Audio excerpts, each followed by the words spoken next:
What's up YouTube, Punk Metal Dow here with another Cognizance is Key video.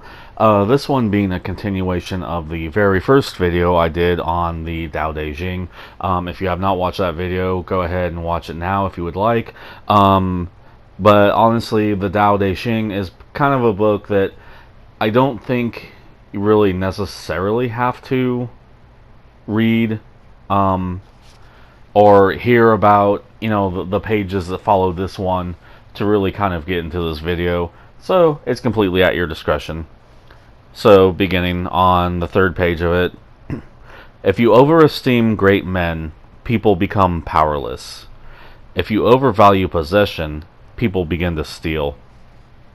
Now, this kind of seems really a little self-explanatory, in my opinion. If you give someone all the power, aka overesteem them, you have no power. And a lot of belief systems say that power corrupts, and in my opinion it does, but you should always have a certain amount of power, and that power should be over yourself. Your power to decide, your power to think for yourself, your power to make your own decisions, to learn from them, and not just basically be a puppet of somebody else. So I don't necessarily know if that's what Lao Tzu was trying to say in that very first line, or two lines rather, of that, but that's just kind of my interpretation of it. If you overvalue possessions, people begin to steal. Basically just kind of the same thing. If you give power to an object, people will really want to go after it. If you really just hype up the new iPhone or whatever it is, these people will just really want to go after it, and unfortunately sometimes that does end in theft. I don't think it's maybe as much of an issue now, maybe just because of preventative measures. It's kind of hard to say what it was like in Lao Tzu's day, especially since there's not much known about him. It's just kind of a rough estimate of when he was around. So, kind of an interesting line, whether it means to be or not. The master leads by emptying people's minds and filling their cores, by weakening their ambition and toughening their resolve.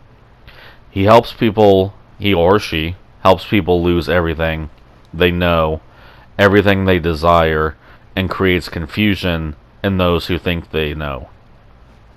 So let's just go over that line by line, essentially. The master leads by emptying people's minds and filling their cores.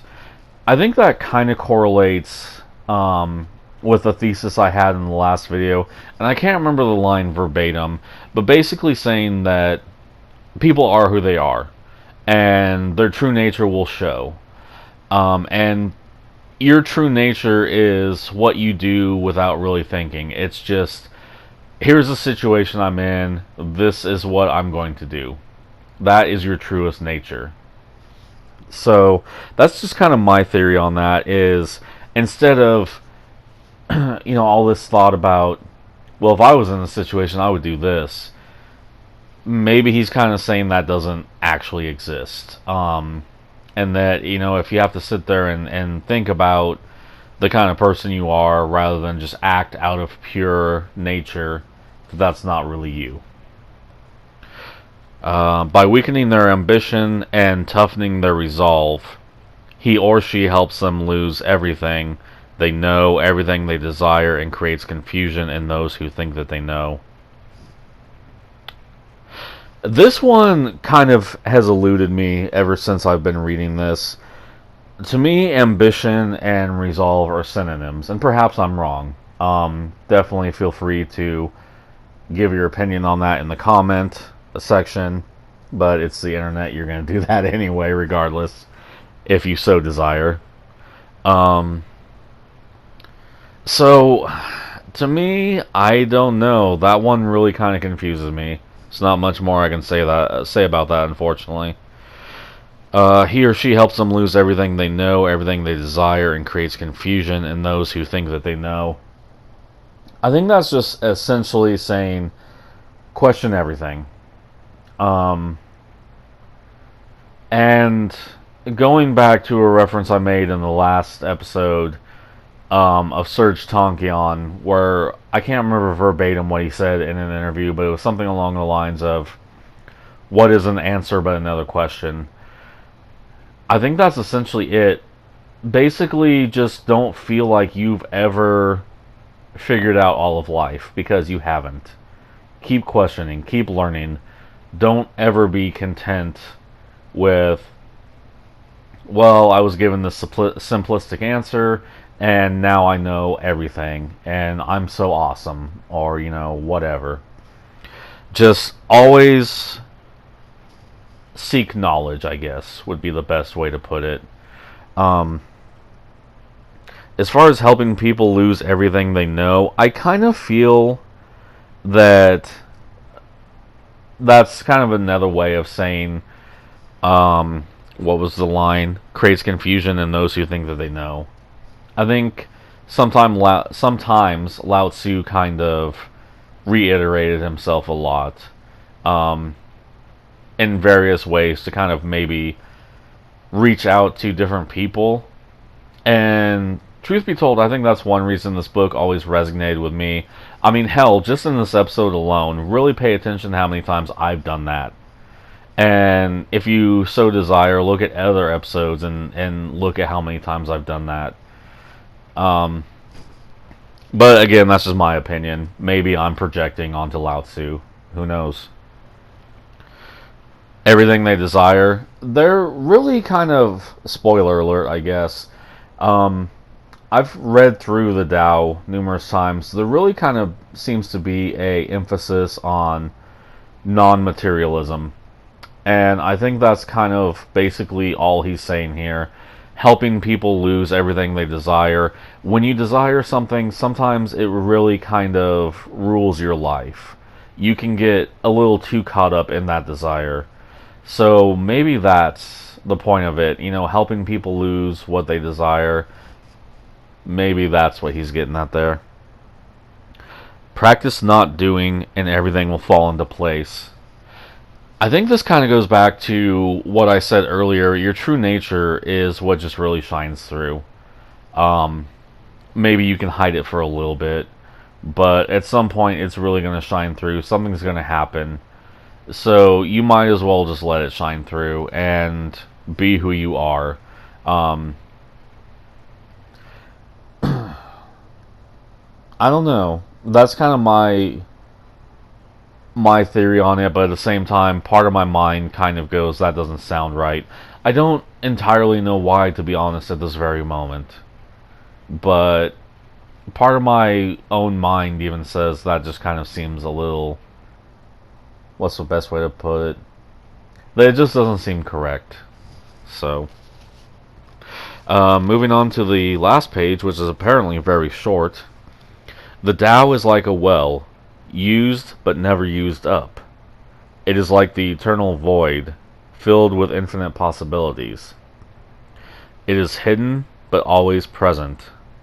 I don't know who gave birth to it, and this last line really makes the Tao intriguing in my mind. It could be a little controversial, possibly even. Not terribly controversial, but given the most popular religion here in the US, it could be at least a little controversial. The last line is, it is older than God. So it almost seems like Lao Tzu is taking the American interpretation of God, whether he was aware of it or not, and kind of turning it on its head a little bit and saying, here's my interpretation of God, and my interpretation predates yours. So it's definitely a very intriguing line, especially since, to me, having grown up in a very Christian family, I see a lot of commonality between the Tao and the Bible, which a further analysis on this will be done in another video. But just to kind of give some idea of what I'm talking about, the Bible had an emphasis on not coveting, so does the Tao. Um, and the Tao kind of seems to shun materialism, and in my opinion, I think the Bible kind of did as well. It said that, money is not the most important thing in the world, so don't live your life for it. Seek a more spiritual pursuit, and in the Bible, that would be God.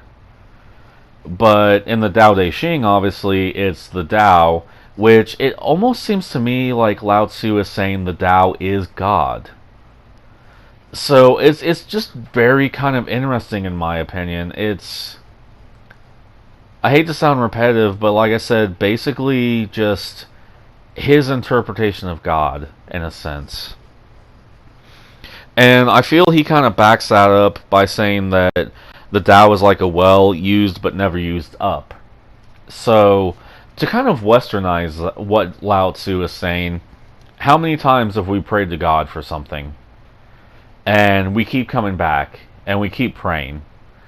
And even if we can't actually get a prayer answered from God, um, that doesn't mean that He's never going to, apparently. And from what I understand of how Christians believe, and if you're a Christian and I'm wrong on that, absolutely feel 100% free to correct me on that. This is a democracy, not a dictatorship. So absolutely feel free to voice your opinion on that. And I feel like the next void really kind of emphasizes what he said at that point. It is like the eternal oh no, maybe it doesn't actually.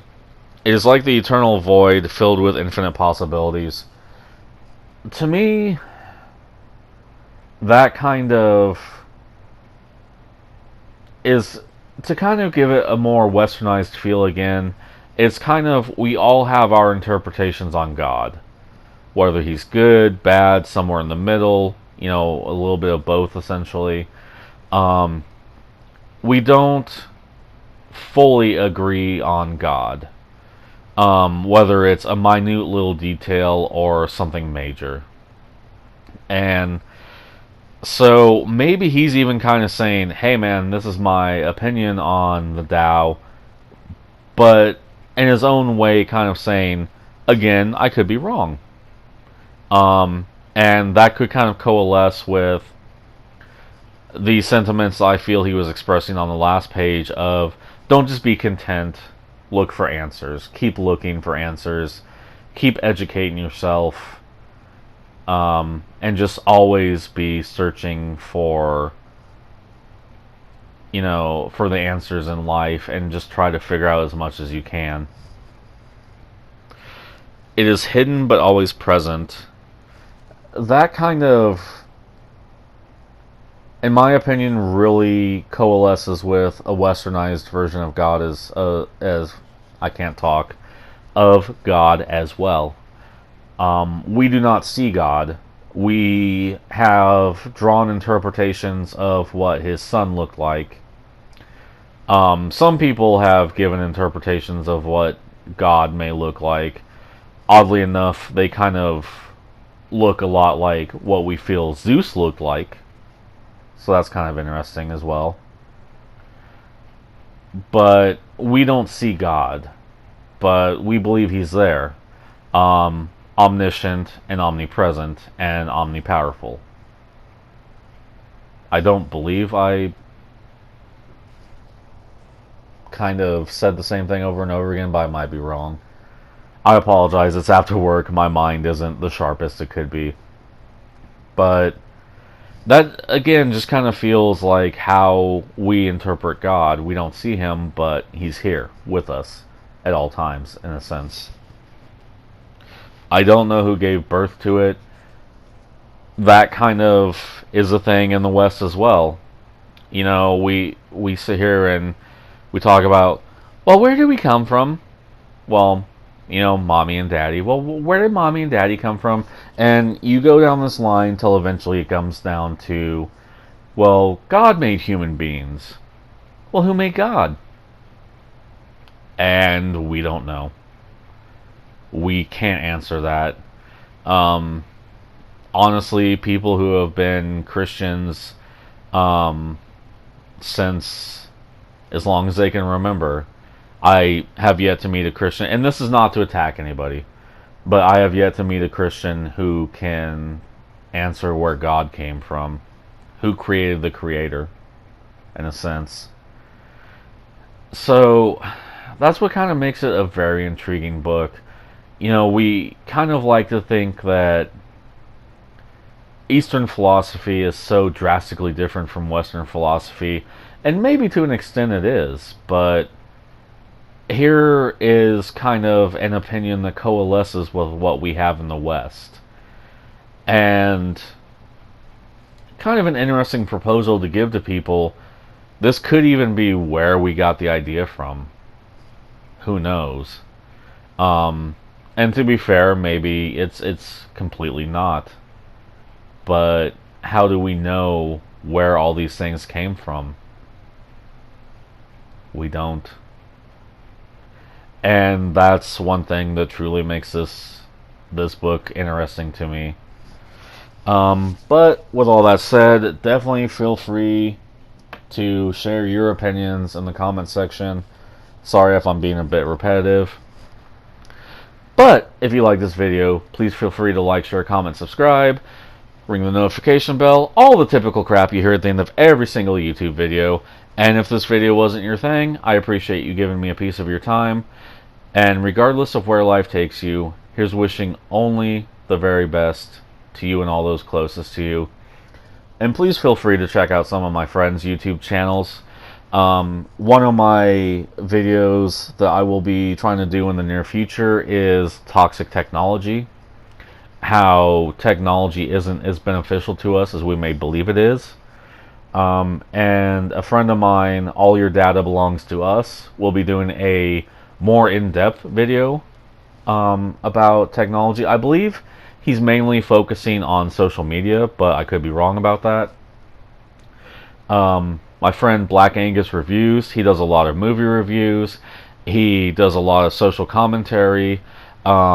He is very much into Star Wars as well. So if Star Wars is your thing, if you're not particularly keen on SJWs, if you like the Philadelphia Eagles, you may just enjoy what he has to offer you. My good friend Roachhead85 does a lot of Star Wars Battlefront gameplay. He's a very good player. He's been playing the originals since he was a kid. So I can't remember when the originals came out, but he's been playing for quite some time. And even with the reboots, 2015 and 2017, I believe, he's very good at those as well. So you may find that entertaining. And a friend of mine, Katarina Ivory, has a series called Drag Queen Storytime, and has also broken off into doing, not loot boxes, I don't really know the term. Basically any kind of foreign food. I know like you can get like Japan Crate. I'm kind of bumbling here, I apologize. But kind of, you know, tasting foods from around the world. So if any of those things intrigue you, I will have links in the description down below. And thank you for watching.